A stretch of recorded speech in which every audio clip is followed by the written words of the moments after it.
Good day mga kasaging. Ngayong araw po ay harbisin po natin yan yung mga saging na tinira ni Bagyo Tino kasi nga hindi po yan sila na disgrasya dahil kinuha ng mga dahon, pero yung iba nalanganin, huwag muna natin harbisin.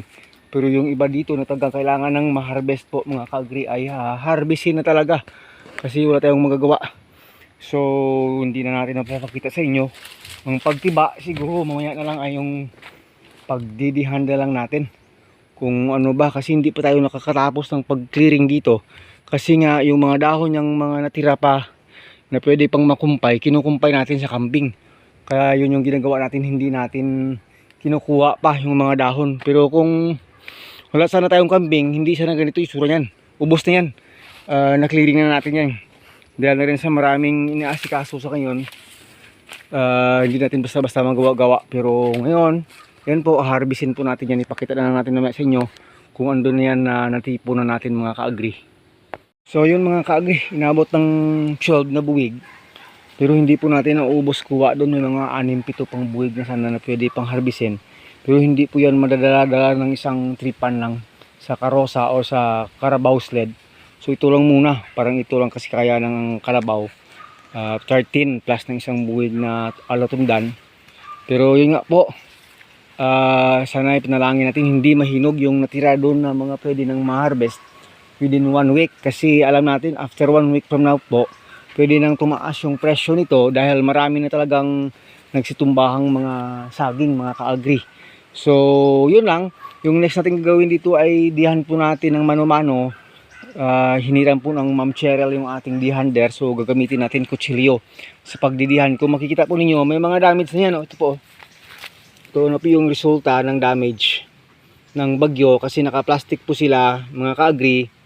At pag nadaanan ng bagyo, ulan na malakas, masasarado yung exhaust sa taas.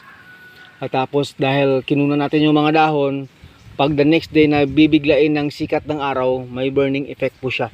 Kasi hindi na po tayo naglalagay ng newspaper dito sa taas. Yun po, yan po ay tama ng burning effect ng sunlight, dahil pagkatapos ng bagyo po, pag lumabas po yan ng araw, sikat ng araw, mabibigla po kasi sila kasi masyadong matindi yung sikat at wala ng dahon.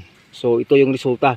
Pero kung inabutan sana natin, may time tayo, pagkatapos ng bagyo, kukunin na lang yung plastic, yung gagawin, or bubuksan ulit sa taas para po may exhaust yung init palabas. Pero dahil hindi ito pwedeng unahin, dahil may mga bagay pang dapat unahin, na delay po tayo dito. Pero yung iba okay naman. Kunti lang naman yung may burning effect. Yung may mga burning effect, dalawang buhay, lang naman, hands lang naman. Kung talagang reject natin. Pag na-reject, mayroon pa namang kambing, manok at pwede pa namang kainin pang konsumo. So yun, mga ka-agri, diyan na natin via time lapse para po hindi kayo sadong maboring sa gagawin natin. Magiging time consuming ito kasi mabagal po pag kutsilyo yung gagamitin sa pagdidihan po nito, hindi po gaya po ng ating dihander mga ka-agri.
Yun mga ka-agri, na dihan na po natin lahat.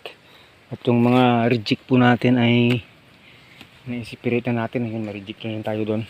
So estimate po natin hindi po siya bababa ng 100 kilos. Yan lang po, parang konti lang tingnan ano. Pero hindi po yan bababa ng 100 kilos. So sobra lang po talaga mga ka-agri. Ayan, salamat tayo sa Panginoon. Binira tayo ng bagyong Tino. Dinaanan tayo ng super typhoon. Pero bakit ba may harvest pa rin tayo? This is all about the grace of God mga ka-agri. Yan yung sinasabi ko sa inyo. Yun bang pag ang Panginoon ay talagang gustong mag-bless sa iyo dahil nananatili ka sa faith, kahit anong lakas ng bagyo dadaan sa inyo, may mga way talaga yung Panginoon. May mga pamaraan siya. Sabi nga na kanta He works in ways we cannot see. And He's the one making the way. No? He makes the way. God will make a way for you and for me. Talaga ganda. Kakanta po yan ni Don Moen. Ano? So yun mga kagri, makikita ninyo, mayroon pa doon. Mga 6-7 na pwede sanang ma-harvest. Pero hindi na natin ma-harvest ngayong araw. Sapagkat po susobra na sa ating capacity. Kung may hahakot sana na sigurado, ayun, at kung hindi na sana uulan ngayong araw, at hanggang bukas talagang maano natin siya sa delivery day, mahahabol natin siya sa delivery day. Pero pag hindi po, hindi siya mahahabol, yun, hindi natin pwedeng pigain yung katawan natin, lalo na yun, mahirap maghanap ng maghahakot dito dahil lahat may kanya-kanyang inuuna sa kanyang farm. Yung mga kaibigan nating may kalabaw, mayroon din mga problema sa kanilang farm. Dahil nga sa kagagawa ng bagyong Tino, syempre uunahan nyo muna yung sarili mong farm. Tayo, wala tayong kalabaw panghakot nito. Nakaano lang tayo sa motorsiklo. Pag gumanda yung daan, na kaya nating mahakot. So, mamaya, ipakita natin sa inyo na isako na yan. Pinapatagas lang natin yung kanyang katas para po mababawasan, para ma-maintain po natin again yung kanyang beauty pagdating po sa market, mga langga. So, yun mga langga. Sako na natin, estimated abot ito talaga ng 100 hanggang 120 kilos yung apat na sako na ito. Kahit tag 30 kilos lang ito bawat sako, siguro ay kayang-kaya na ng bigat ito mga ka-agri.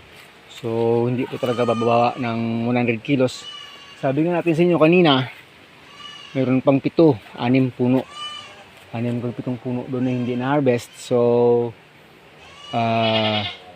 prayer na lang natin talaga hindi yon mahihinog sa loob ng 1 linggo, para na mapakadibangan pa natin.